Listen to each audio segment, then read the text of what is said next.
हमारा मन एक बेलगाम घोड़े की तरह होता है। अगर उस पर काबू न पाया जाए तो वो न कभी हमारी सुनता है और ना ही हमारे अनुसार कार्य करता है।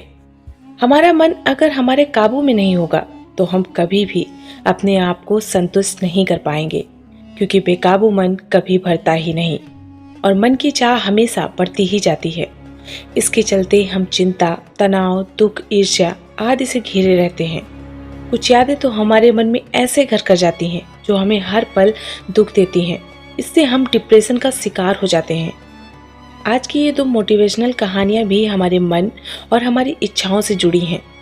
इन दो कहानियों के जरिए आप सीखेंगे कि किस तरह हमारा मन जब हमारे काबू में नहीं होता तो क्या होता है। साथ ही इन कहानियों से आप ये भी सीखेंगे कि किस तरह हमें अपने मन को कंट्रोल करना चाहिए और उसे इस तरह से ट्रेन करना चाहिए कि हमारा मन हमारी सुने, ना कि अपनी करे। बहुत समय पहले की बात है। एक बार एक राजा के महल में बहुत भीड़ लगी हुई थी। भीड़ बढ़ती ही जा रही थी।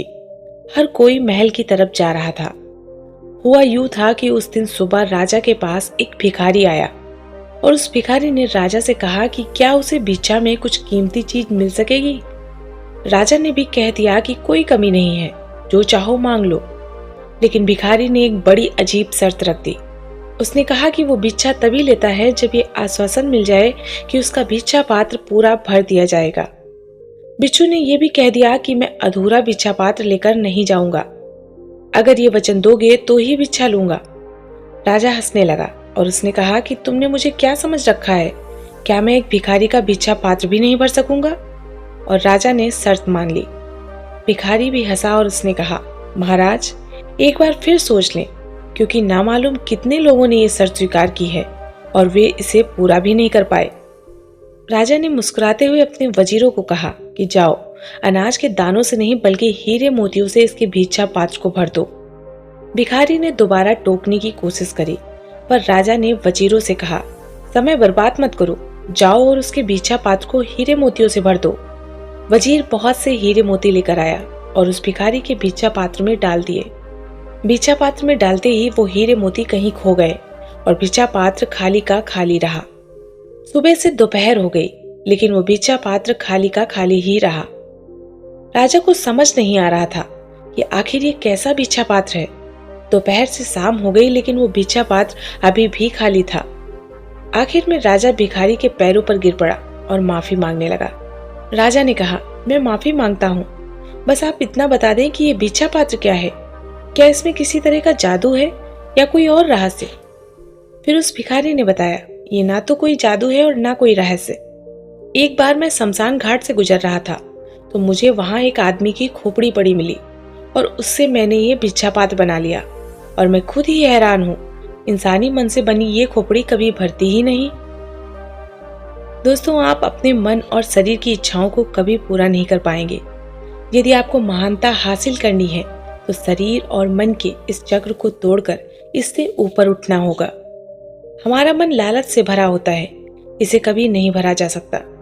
लोग सिर्फ इस भ्रम में जीते हैं कि शायद कल मेरा मन भर जाएगा, लेकिन ईश्वर ने मन को बनाया ही इस तरह है कि उसे भरा नहीं जा सकता। हमारा मन हमें हमेशा किसी न किसी लालच में फंसाए रखता है और हमें हमारे लक्ष्य से दूर कर देता है। जो लोग अपने मन को कंट्रोल करके लगातार अपनी सफलता के लिए काम करते हैं, वही लोग दुनिया में आगे बढ़ जाते हैं। इसलिए अपने मन को ऐसी चीजों से हमेशा दूर रखें जो आपके जीवन में मुसीबत खड़ी कर सकती है। अपने मन को उतने में ही संतुष्ट रखना सीखें जितना आपको मिलता है। जरूरत से ज्यादा चीजों की चाहत रखना अक्सर हमारे दुखों का कारण बनती है। एक बार एक मॉन्क अपने मठ की तरफ जा रहा था। उसका मठ एक बड़े से पहाड़ के ऊपर था और जिस रास्ते से वहां जाया जाता था वो रास्ता काफी पतला था। वो मॉन्क चलते चलते काफी ऊपर तक पहुंच गया और तभी उसकी नजर एक दूसरे मॉन्क पर पड़ी जो ऊपर की तरफ से बड़ी तेजी से घोड़े पर सवार होकर आ रहा है। रास्ता काफी पतला था तो वो मॉन्क किसी तरह पहाड़ का सहारा लेकर रास्ते से थोड़ा दूर हट गया। जैसे ही उस घोड़े पर सवार मॉन्क वहां से गुजरा तो पीछे से उसने जोर से आवाज लगाई और उससे पूछा, अरे भाई, तुम इतनी जल्दी में कहाँ जा रहे हो? तो वो मॉन्क पलट कर बोला, मुझे नहीं पता, तुम इस घोड़े से पूछ लो। ठीक ऐसे ही हमारी लाइफ में ये घोड़ा हमारा मन और हमारे थॉट्स हैं, और यही हमारी लाइफ की डेस्टिनेशन डिसाइड करते हैं। जब तक हमारा अपने मन पर कंट्रोल नहीं होता, तब तक हम अपने मन के अनुसार ही काम करते हैं, और जहाँ ये हमें लेकर जाता है हम उसी तरफ चले जाते हैं। हमारा मन पॉजिटिव और नेगेटिव इन दोनों विचारों से बनता है। आप जिस चीज़ पर ज़्यादा ध्यान लगाओगे उसी दिशा में आपका मन काम करेगा, क्योंकि हम जैसा सोचते हैं और जैसे हमारे विचार होते हैं हम वैसे ही बन जाते हैं। जब तक आपका अपने मन रूपी घोड़े पर कंट्रोल नहीं होगा, तब तक आपकी लाइफ में बैलेंस नहीं बन पाएगा और आप सारी लाइफ में बस भागते ही रहोगे। अपने मन और अपने विचारों को हमें मजबूत बनाना होगा, ताकि ये हमें कभी गिरा ना सके। हमारे विचारों में जितनी ताकत होगी हम लाइफ में उतना ही अच्छा कर पाएंगे। अगर हमारा मन कमजोर होगा तो ये मन हमें कभी भी नीचे गिरा सकता है। हमारे मन में आने वाले विचार ही हमें हर मुसीबत से निकालने की ताकत देते हैं। इसलिए हमें अपने मन और अपने विचारों को हमेशा कंट्रोल में रखना चाहिए। हमें अपने रास्ते अपने हिसाब से चुनने होंगे, ना कि अपने माइंड के हिसाब से, क्योंकि हम अपने माइंड को कंट्रोल कर सकते हैं। अगर आपका मन पावरफुल रहेगा तो लाइफ में कोई भी सिचुएशन आपको कमजोर नहीं बना पाएगी और आप हमेशा एक पावरफुल पर्सनालिटी बने रहोगे। हम लाइफ में क्या बनना चाहते हैं, क्या करना चाहते हैं, ये सब हमें खुद तय करना होगा, क्योंकि हमारा मन हमारे अनुसार चलता है। हम अपने मन के हिसाब से नहीं चलते।